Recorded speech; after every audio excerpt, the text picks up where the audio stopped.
আসসালামু আলাইকুম রহমতুল্লাহি আবরকাতু। সুপ্রিয় দর্শক শ্রোতা, যেখান থেকে দেখছেন সকলকে জানাই সালাম ও শুভেচ্ছা। ইসলাম ও রাজনীতির ভিডিওগুলো পেতে আমার ইউটিউব চ্যানেলটি সাবস্ক্রাইব করে সাথেই থাকুন। সুপ্রিয় দর্শক শ্রোতা, জাতিসংঘের মহাসচিব অ্যান্তোনিও গুতেরেস বাংলাদেশের 4 দিনের সফরে এসেছেন।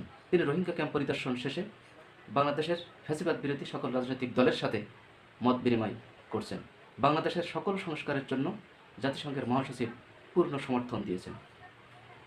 ছাত্র জনতার বিপ্লবের পর যে সংস্কারগুলো 7 থেকে 15 দিনের ভিতরে করা যেত, সেই সংস্কার এখনও পর্যন্ত করা সম্ভব হয়নি। বাংলাদেশের সর্ববৃহৎ রাজনৈতিক দল বিএনপি একমাত্র বাধা হয়ে দাঁড়িয়েছিল।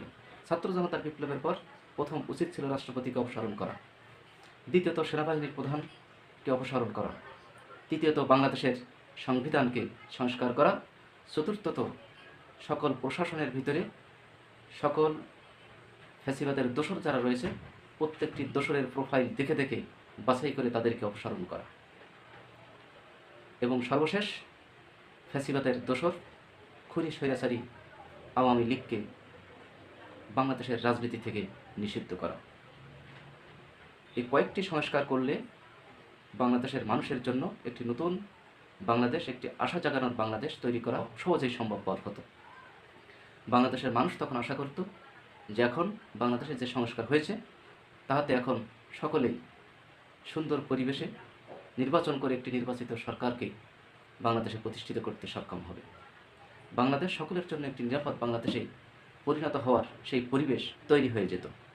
সুপ্রিয় দর্শক শ্রোতা, সংবিধান সংস্কারে বাধা প্রদান করেছে বিএনপি, রাষ্ট্রপতিকে অপসারণে বাধা প্রদান করেছে বিএনপি, সেনাবাহিনী প্রধানকে অপসারণে বাধা প্রদান করেছে বিএনপি, এবং ফ্যাসিস্টের দোসর আওয়ামী লীগকে নিষিদ্ধকরণের জন্য বাধা প্রদান করেছে বিএনপি।